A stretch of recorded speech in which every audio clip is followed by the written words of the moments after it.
نظر کے روزے رکھنا اور نظر کے اقسام کیا ہے؟ چنانچہ نظر کی دو قسمیں فقہاء نے نقل کی ہے، نظر معلق اور نظر غیر معلق۔ چنانچہ نظر معلق کس کو کہتے ہیں، نظر غیر معلق کیا ہے، اس کی تفصیل دیکھتے ہیں۔ پہلے نظر معلق وہ نظر ہے جس میں شرط کا اعتبار کیا گیا ہے، خواہ وہ شرط مقصود ہو، جیسے کہ کوئی مریض یہ کہے کہ اگر مجھ کو اس بیماری سے صحت مل جائے، شفا مل جائے اس کے اندر، تو اتنے روزے رکھوں گا۔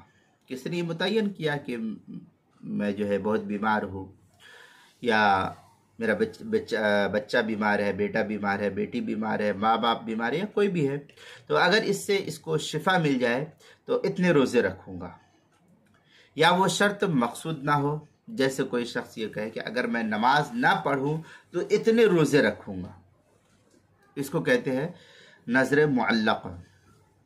نظر غیر معلق یہ ہے کہ جس میں کسی شرط کا کوئی اعتبار نہ کیا گیا ہو۔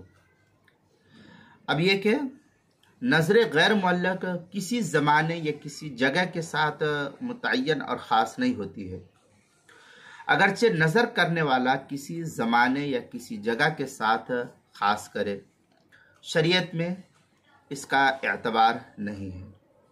مثلا یہ کہ کوئی شخص یہ نظر کرتا ہے کہ میں جمعہ کے دن روزہ رکھوں گا، تو جمعہ کے دن روزہ رکھنا یہ ضروری نہیں ہوگا، اگر اتوار کو بھی رکھے گا تو بھی اس کی نظر اس صورت میں پوری شمار کی جائے گی۔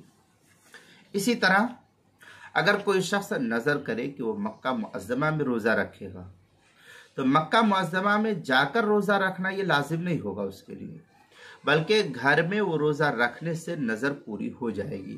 یہ تفصیل جو ہے نظر معلق اور غیر معلق کی فقہاء نے نقل کی ہے۔ چنانچہ یہ تفصیل اگر آپ کو دیکھنی ہے تو فتاوی شام کے اندر بڑی تفصیل سے اس کو نقل کیا۔ وَالنَّظْرُ غیر المعلق وَلَوْ مُعَيَّنًا لَا يَخْتَصُّ بِزَمَانٍ وَمَكَانٍ وَدِرْهَمٍ وَفَقِيرٍ فَلَوْ نَظَرَ التَّصَدُّقِ يَوْمَ الْجُمْعَةِ بِمَكَّةَ بِهَذَا الدِّرْهَمِ عَلَى فُلَانٍ فَقَالَ فَجَازَ۔ اس طریقے کی عبارت جو ہے بڑی تفصیل سے علامہ شامی نے فتاوی شام دوسری جلد صفحہ نمبر 436 اور 437 جو ایچ ایم سعید کراچی پاکستان کا چھپا ہوا نسخہ ہے، اس کے اندر بڑی تفصیل سے اس کو نقل کیا ہے، وہاں دیکھ سکتے ہیں۔ اسی طریقے سے روزے کے مسائل کا انسائکلوپیڈیا، اس کے حروف تہجی نون، عنوان ہے نظر، صفحہ نمبر 190 اور صفحہ نمبر 191 روزے کے مسائل کا انسائکلوپیڈیا کے اندر اس کو تفصیل سے نقل کیا ہے، وہاں دیکھ سکتے ہیں۔